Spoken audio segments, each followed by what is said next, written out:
Is the House to now adjourn. I call the member for Fairfax. Thank you very much, Deputy Speaker. You know, this coalition government has spent over $2.5 billion on sport and sporting activity since it came to office, an extraordinary feat.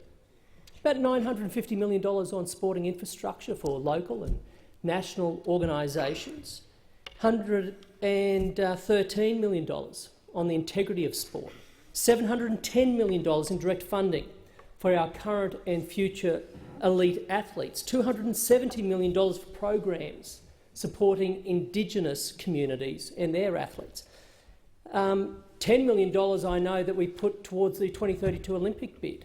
You know, Deputy Speaker, I could go on, but the question is why? Why do we invest in sport?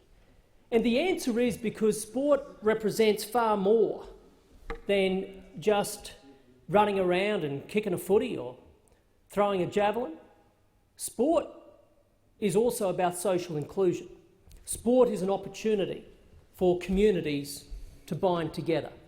Sporting organisations today play a far larger role in our civil society than they have in the past, and that's only becoming more the case as time goes on.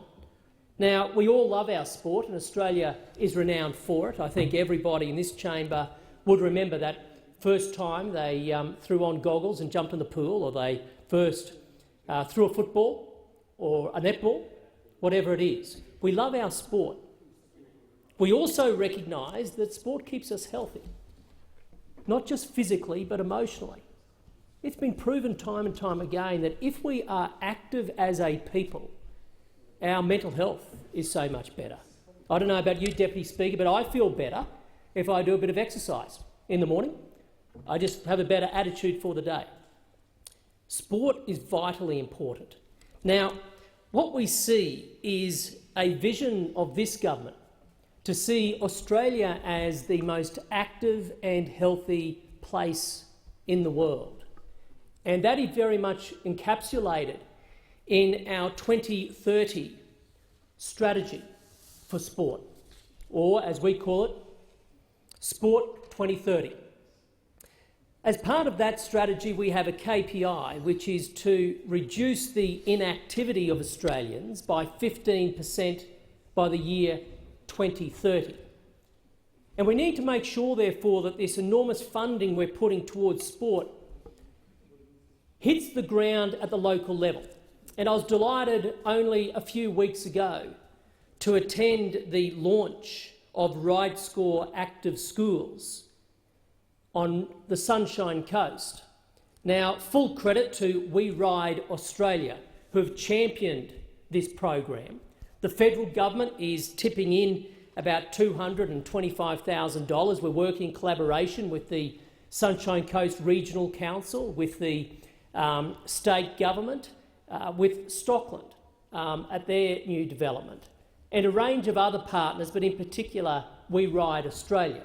Now, under this program, it allows school children to ride to school. It encourages them.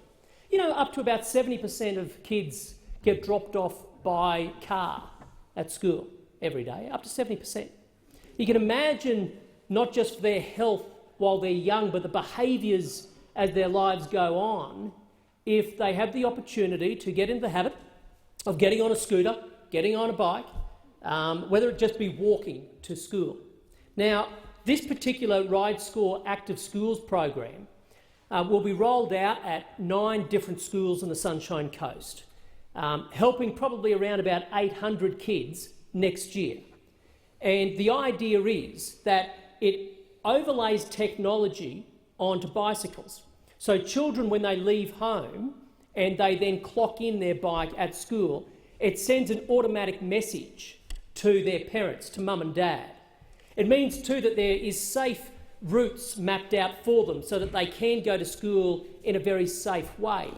So in other words, it keeps kids active, it keeps kids safe, and it gives mums and dads and carers peace of mind. And this is yet another very simple but tangible way that we as a federal government are ensuring that our money spent on sport helps at the grassroots keeps our kids in particular healthy and active. I'm delighted to be part of it. Question is the House to now adjourn.